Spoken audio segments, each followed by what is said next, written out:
بسم اللہ الرحمن الرحیم۔ السلام علیکم ورحمۃ اللہ وبرکاتہ۔ عزیز طلباء کرام، امید ہے آپ خیریت سے ہوں گے۔ بسم اللہ الرحمن الرحیم۔ بدایت المجتہد و نہایت المقتصد کا سبق نمبر 74 آج ہم زیر بحث لے کے آئیں گے۔ آج کے سبق کا عنوان کتاب النکاح سے الباب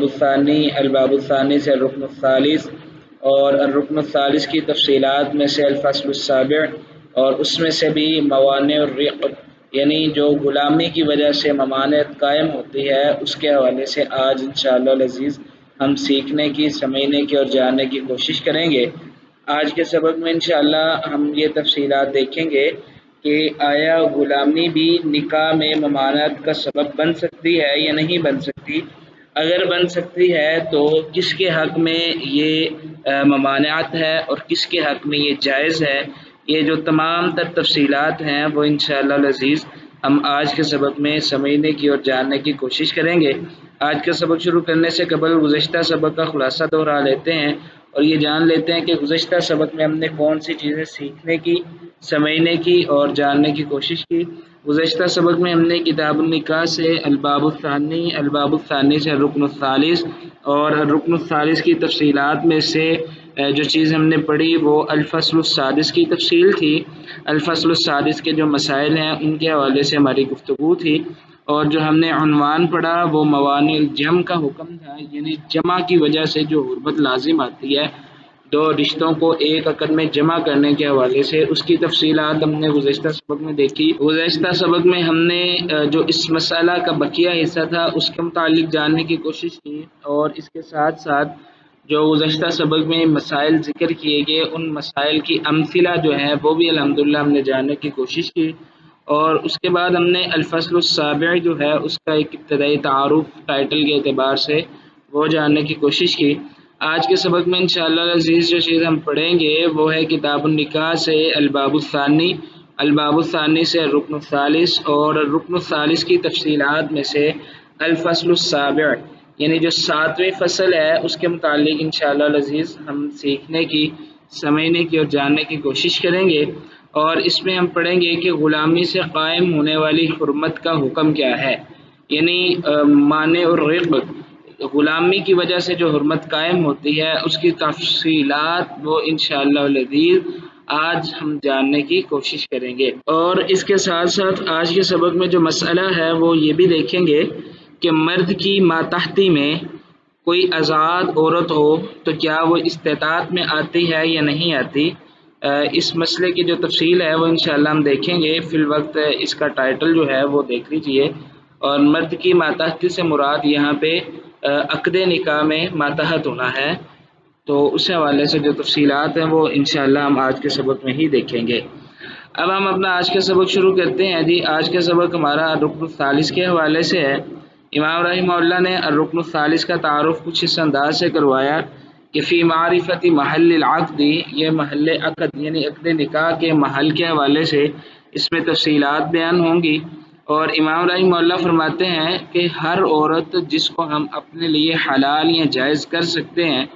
وہ دو طرز پہ ہے، یا تو نکاح ہو سکتا ہے یا پھر ملک یمین یعنی غلامی اور لونڈی کی شکل میں ہوگی، اور جو موانع شرعیت ہیں یعنی ان دو طریقوں کے باوجود پھر کچھ رشتے اور کچھ احکام ایسے ہیں جن میں شریعت نے منع کر دیا، اور جو موانع شرعیت ہیں ان کو پھر ہم نے دو قسموں میں تقسیم کیا۔ اولاً اور وہ یہ ہیں، پہلی موانع معبدہ اور دوسرے نمبر پہ موانع غیر معبدہ۔ امام رحمہ اللہ نے ان دو قسموں میں اس کو تقسیم کیا، اس کے حوالے سے ہم انشاءاللہ العزیز دیکھتے ہیں۔ آگے امام رحمہ اللہ نے سب سے پہلے جو گفتگو کی وہ موانع معبدہ کے حوالے سے تھی، اور اس کی تفصیلات ہم گزشتہ اسباق میں الحمدللہ بالتفصیل پڑھ چکے ہیں، اور موانع معبدہ کا جو متفق علیہ اور مختلف فی کے اعتبار سے تفصیلات ہیں وہ بھی الحمدللہ پڑھ چکے ہیں۔ اس کے بعد باری ہے موانع غیر معبدہ کی، تو اس کو امام رحمہ اللہ نے تعارف کرواتے ہوئے تقسیم کیا 9 حصوں میں یا 9 فصول میں۔ ان میں سے جو ہمارا سبق ہے وہ تیسرے مسئلے یعنی مانع الرق غلامی کی وجہ سے جو ممانعت قائم ہوتی ہے اس کے متعلقہ ہے، وہ انشاءاللہ ہم آج کے سبق میں دیکھیں گے۔ سب سے پہلے الفصل السابع کا تعارف دیکھ لیجئے. فی موانع الرق، یعنی وہ موانع جو غلامی کی وجہ سے قائم ہوتے ہیں، غلامی کی وجہ سے جو حرمت قائم ہوتی ہے اس کی تفصیلات ہوں گی اس میں الفصل السابع میں. الفصل السابع میں امام رحمہ اللہ فرماتے ہیں فی موانع الرق واتفقوا، تمام فقہا کا اتفاق ہے علی اس بات پہ کہ انہ یجوز، جائز ہے،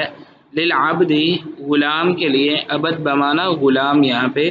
للعبد غلام کے لیے کہ ان ينكح الامۃ، وہ لونڈی سے نکاح کر لے، لونڈی کے ساتھ اپنی جو عقد ہے اس کو قائم کر لے، یہ جائز ہے. کیوں؟ اس کی سبب اور وجہ یہ ہے کہ وہ دونوں چونکہ غلام ہیں تو اس سٹیٹس اور رتبے کے اعتبار سے وہ دونوں برابر ہیں، مساوی ہیں، تو اس وجہ سے وہ دونوں آپس میں نکاح کر لیں، یعنی غلام اور لونڈی. اس بات پہ تمام فقہا کا اتفاق ہے. وللحرۃ، اور آزاد عورت کے لیے،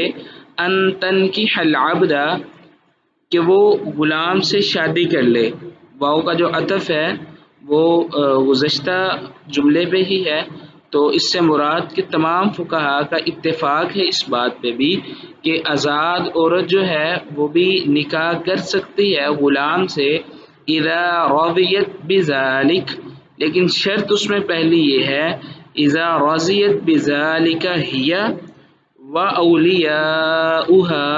جب وہ اس غلام کے ساتھ شادی کرنے میں بذات خود اور اس کے ولی وہ دونوں راضی ہوں، تو پھر ایسی صورت میں عورت ایک غلام کے ساتھ بھی نکاح کر سکتی ہے. ان دو مسائل میں تو تمام فقہا کا اتفاق ہے کہ غلام مرد ایک غلام لونڈی سے نکاح کر سکتا ہے، اس میں کسی قسم کا کوئی اختلاف نہیں. اسی طرح آزاد عورت ایک غلام سے نکاح کر سکتی ہے جب وہ اور اس کے اولیاء اس رشتے پہ راضی ہوں، تو اس میں بھی کوئی اختلاف نہیں. واختلف، اختلاف اس بات میں ہے فی نکاح الحر الامۃ، ایک آزاد مرد لونڈی سے نکاح کر سکتا ہے یا نہیں کر سکتا، اس بات میں اختلاف ہے. یعنی مرد آزاد ہے اور عورت لونڈی ہے، تو کیا ان دونوں کا آپس میں نکاح ہو سکتا ہے یا نہیں ہو سکتا؟ اصل جو اختلاف ہے وہ اس بات پہ ہے. وقال قوم، تو کچھ لوگوں نے کہا، ایک قوم نے کہا، یہ جوزو، یہ جائز ہے، باطلاق، مطلق طور پہ، یعنی بغیر کسی شرط کے جائز ہے، اس میں کسی قسم کا کوئی مسئلہ نہیں. وہو المشہور من مذہب ابن القاسم، اور یہ بات جو ہے یہ ابن القاسم رحمہ اللہ کے مذہب سے مشہور قول ہے جو انہوں نے بیان کیا. وقال قوم، اور بعض لوگوں کا یہ کہنا ہے کہ لا یجوز، یہ نکاح کرنا جائز نہیں ہے، یعنی ایک آزاد مرد جو ہے وہ ایک لونڈی سے نکاح نہیں کر سکتا، الا مگر بشرطین، دو شرطوں کے ساتھ. اگر اس میں یہ دو شرطیں پائی گئیں تو پھر اس کا لونڈی کے ساتھ نکاح کرنا جائز اور درست ہوگا. اگر یہ دو شرطیں نہ ہوں تو پھر وہ ایک لونڈی سے نکاح نہیں کر سکتا. اور وہ دو شرطیں کون سی ہیں؟ نمبر ایک، عدم التولی، طول سے مراد وہ مالی معاملات میں اس قابل نہ ہو کہ وہ ایک آزاد عورت کے اخراجات کو اٹھا سکے،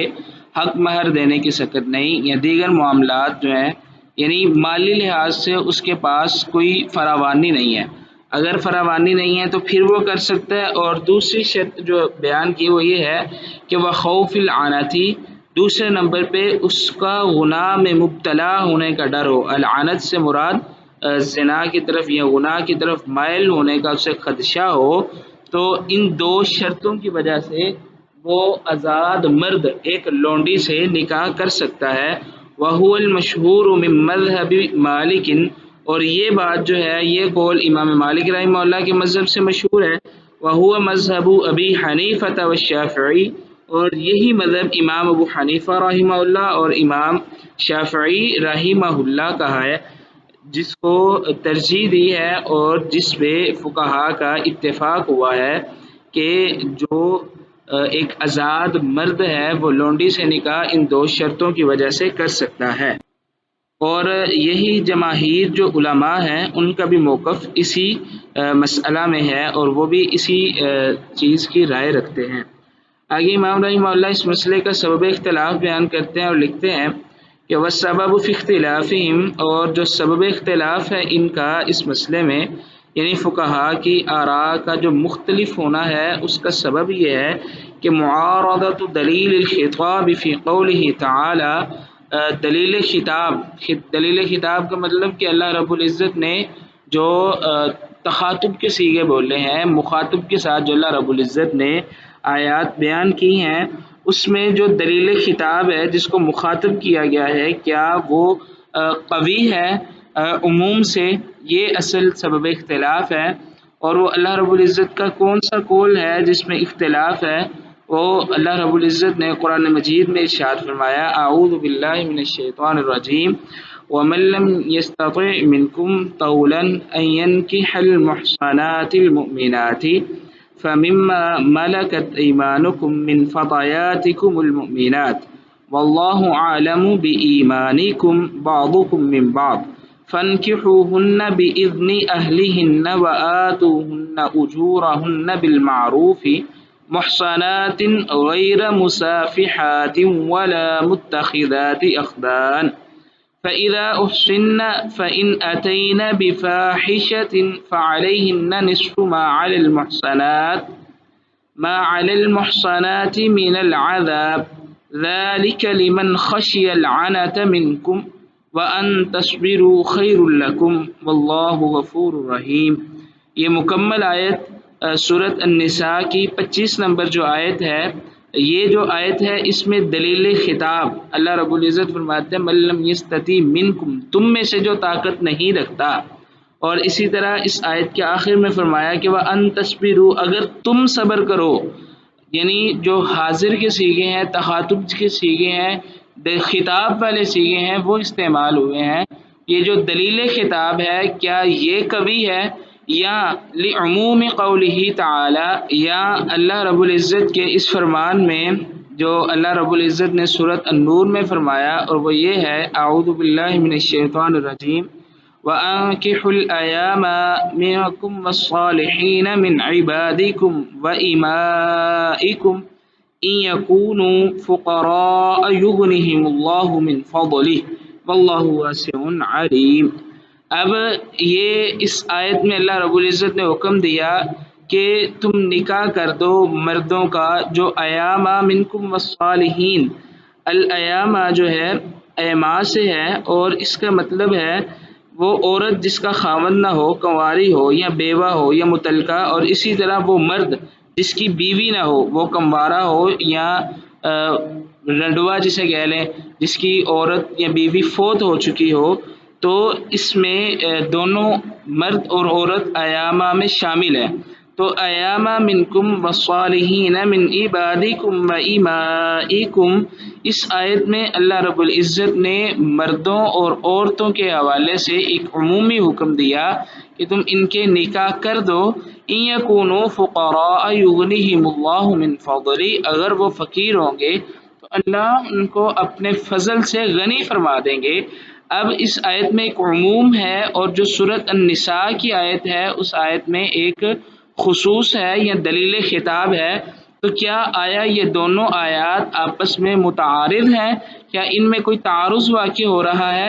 اس آیت کو لے کے، اس تعارف کو لے کے فقہا کا اختلاف ہوا، تو اس کے متعلق امام رحمہ اللہ فرماتے ہیں کہ ان دو آیات میں تعارض کے سبب فقہا کا اختلاف ہے۔ بذالک، اور یہ ان مفہوم دلیل الخطابی، اور جو دلیل خطاب کا مفہوم ہے فی قولہ تعالی، اللہ رب العزت کے اس فرمان میں اعوذ باللہ من الشیطان الرجیم ومن لم یستطع منکم طولا الی آخر الآیہ، یقتضی، وہ تقاضا کرتا ہے اس بات کا، یعنی یہ جو دلیل خطاب ہے یہ اس بات کی متقاضی ہے انہ لا یحل نکاح الامۃ الا بشرطین، کہ نہیں ہے جائز نکاح الامتی، ایک لونڈی سے نکاح کرنا، الا بشرطین، مگر دو شرطوں کی وجہ سے، احدہما، ان میں سے ایک شرط جو ہے وہ یہ ہے کہ عدم الطول الی الحرہ، اس بندے کے پاس اتنی مالی گنجائش ہی نہیں ہے الی الحرہ کہ وہ ایک آزاد عورت کے اخراجات کو برداشت کر سکے، کیونکہ اس میں اللہ رب العزت فرما رہے ہیں کہ وَمَن لَّمْ يَسْتَطِعْ مِنكُمْ طَوْلًا أَن يَنكِحَ الْمُحْصَنَاتِ الْمُؤْمِنَاتِ، ایک مومن اور آزاد اور پاک دامن عورت سے جب نکاح کے پاس اس کے اخراجات اور معاملات نہیں ہیں تو پھر وہ اس عورت سے طاقت نہیں رکھتا۔ طاقت میں یہ چیز شامل ہے کہ مالی اخراجات کا ہونا، تو امام رحمہ اللہ فرما رہے ہیں پہلی شرط یہ ہے کہ اس کے پاس ایک آزاد عورت کے اخراجات اٹھانے کے جو مالی معاملات ہیں وہ اس کے مکمل نہیں ہیں۔ بس ثانی اور دوسرے نمبر پہ خوف العنت، اس پہ گناہ کا ڈر بھی ہے، یعنی اس کو گناہ میں مبتلا ہو جانے کا ڈر ہے، اور ساتھ اس کے پاس اتنا مال بھی نہیں ہے کہ وہ نکاح کر سکے۔ تو ایسی شکل میں یہ دو شرطوں کی موجودگی میں پھر وہ ایک لونڈی سے نکاح کر سکتا ہے، کیونکہ شریعت کا یہ قاعدہ ہے کہ جب کسی معاملے کو کسی شرط کے ساتھ مشروط کر دیا جائے تو پھر عدم شرط کے باوجود جب عدم شرط ہوگی تو پھر اس حکم کا بھی وجود نہیں ہوگا۔ اس کی مثال سمجھنی ہے تو یوں سمجھ لیں کہ نماز کے لیے وضو کو شرط بنایا گیا، جب وضو نہیں ہوگا تو پھر نماز بھی نہیں ہے۔ اسی طرح اس نکاح میں جو دو شرطیں اللہ رب العزت نے لگائی وہ ایک ہے طول اور دوسرا گناہ۔ اگر اس کے پاس مالی معاملات بھی نہیں ہیں اور گناہ میں مبتلا ہونے کا ڈر ہے، یہ دونوں شرطیں اس میں موجود ہیں، تو پھر وہ ایک لونڈی سے نکاح کر سکتا ہے۔ اگر یہ دونوں چیزیں اس میں نہیں ہیں، یعنی مال بھی ہے اور گناہ میں مبتلا ہونے کا ڈر بھی نہیں ہے، تو پھر وہ لونڈی سے نکاح نہیں کر سکتا۔ اس آیت کا یہ مفہوم نکلتا ہے۔ لیکن بقول تعالی، اللہ رب العزت کا یہ جو فرمان ہے کہ وَأَنكِحُوا الْأَيَامَ مِنكُمْ وَالصَّالِحِينَ مِنْ عِبَادِكُمْ وَإِمَائِكُمْ يَقْتَضِي بِعُمُومِهِ، اس آیت کا جو عموم ہے وہ تقاضا کرتا ہے بعمومه انکاحہن، کہ نکاح کر دیا جائے من حر او عبد واجدا کان الحر او غیر واجد، ان کا نکاح کر دیا جائے آزاد ہو یا غلام ہو، کان الحر او غیر واجد، کہ وہ آزاد کا غلام کے ساتھ، غلام کا آزاد کے ساتھ کسی طرح سے بھی کوئی روک ٹوک نہیں ہے۔ آزاد کا غلام کے ساتھ بھی نکاح جائز ہے اس عموم کی وجہ سے۔ خائفا للعنت او غیر خائف، وہ چاہے اس کو گناہ میں مبتلا ہونے کا ڈر ہو یا نہ ہو، یعنی جوان ہو گیا اسے گناہ میں مبتلا ہونے کا ڈر نہیں بھی گیا تو اس آیت کا عموم جو ہے وہ دلالت ہے کرتا ہے، اور وہ اس چیز کا متقاضی ہے کہ اس کا نکاح کر دیا جائے۔ لیکن امام رحمہ اللہ فرماتے ہیں لیکن دلیل الخطاب اقوی ہاہنا، دلیل خطاب جو ہے وہ یہاں پہ قوی معلوم ہوتی ہے، واللہ عالم، لیکن اللہ رب العزت اس معاملے کو بہتر جانتے ہیں۔ ہماری جو ناقص عقل اور ناقص فہم جہاں تک پہنچ سکا، امام رحمہ اللہ فرما رہے ہیں کہ وہ یہ ہے کہ دلیل خطاب جو ہے وہ یہاں پہ قوی معلوم ہوتی ہے من العمومی، ایک عام عموم سے۔ آگے ساتھ سبب بھی بیان کرتے ہیں کہ لأن هذا العموم، بے شک یہ عموم جو ہے لم يتعرض فيه الى صفات الزوج المشترطة فی نکاح الامعاء، کیونکہ یہ عموم جو ہے وہ نہیں بیان کر رہا، یعنی جو عموم ہے لم يتعرض فيه الى صفات الزوج المشترطة فی نکاح الامعاء، کہ جو لونڈیوں کے ساتھ نکاح کے معاملے میں شرط بیان کی ہے، یہ عموم اس کو متعارض نہیں ہے، اس کو ٹکرا نہیں رہا۔ کیوں کہ اللہ رب العزت نے یہاں پہ نکاح کا حکم دیا اور دوسری آیت میں اللہ رب العزت نے یہ شرط اضافی لگا دی، تو یہ عموم اس سے ٹکرا نہیں رہا۔ وَإِنَّمَا الْمَقْصُودُ بِهِ الْأَمْرُ بِإِنْكَاحِهِنَّ، یہاں پہ جو مقصود ہے عموم کے ساتھ وہ یہ ہے بِإِنْكَاحِهِنَّ، کہ صرف ان کا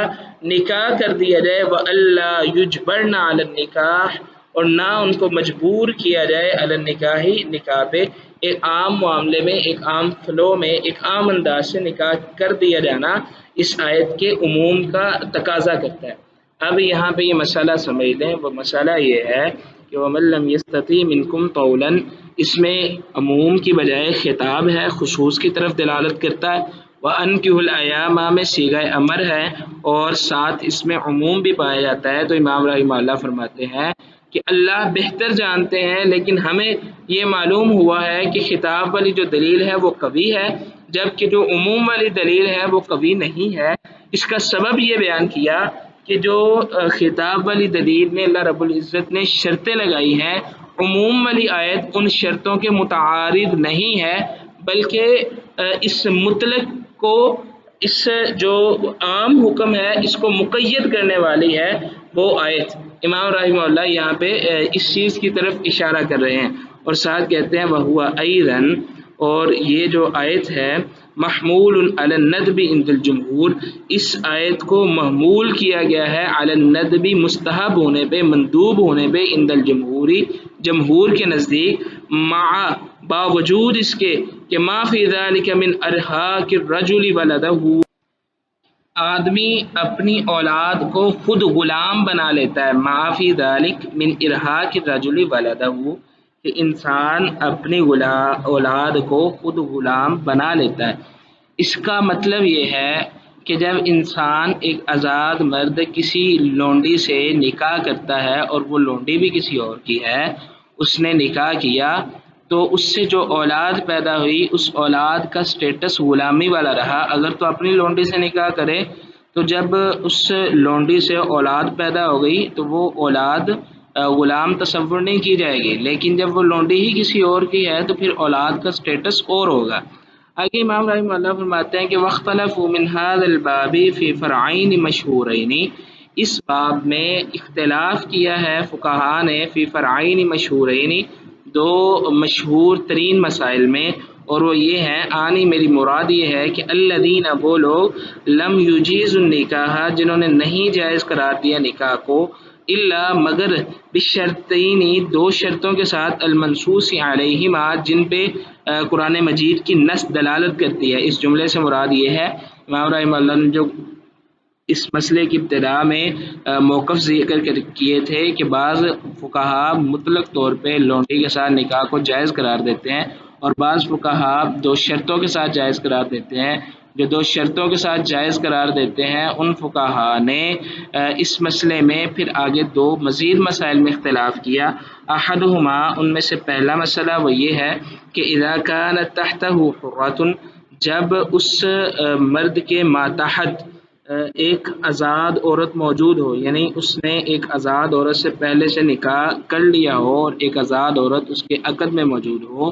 تو پھر حل ہی طول او لیست بطول، تو کیا پھر یہ طول میں شامل ہے یا نہیں شامل، یعنی جب اس نے ایک آزاد عورت سے نکاح کر لیا ہے تو کیا ہم اس کے مالی معاملات کو بہتر سمجھ سکتے ہیں یا نہیں سمجھ سکتے، کیا یہ طول میں شامل ہے کہ نہیں، کیا وہ بندہ جس کے ماتحتی میں ایک عورت موجود ہے تو کیا پھر وہ ملم یستتی میں شامل ہے یا نہیں۔ فقال ابو حنیفہ، تو امام ابو حنیفہ رحمہ اللہ کہتے ہیں یہ طول، یہ طول میں شامل ہے۔ وقال غیرہ، اور بعض نے کہا لیست بطول،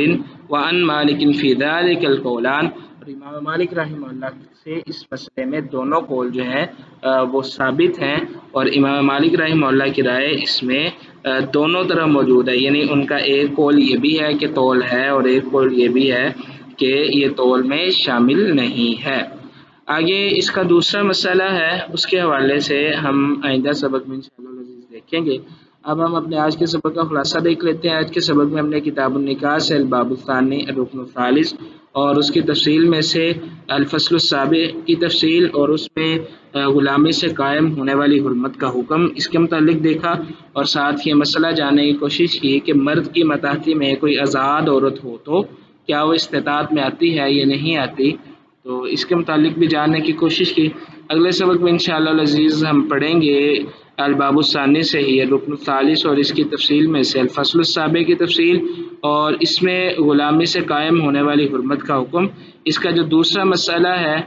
اس کے متعلق دیکھیں گے، اور دوسرے مسئلے کا عنوان یہ ہے کہ جس شخص میں دونوں شرطیں موجود ہوں تو کیا وہ 2 یا 3 یا 4 لونڈیوں سے شادی کر سکتا ہے، یعنی اس میں عدم طول بھی موجود ہے اور خوف العنت بھی موجود ہے۔ تو اب کیا 2 3 یا 4 تک کی اجازت ہے اس کو، یا صرف وہ ایک ہی سے شادی کرے گا، یا وہ 2 3 4 شادیاں کر سکتا ہے۔ اس کے حوالے سے جو فقہاء کے اختلاف،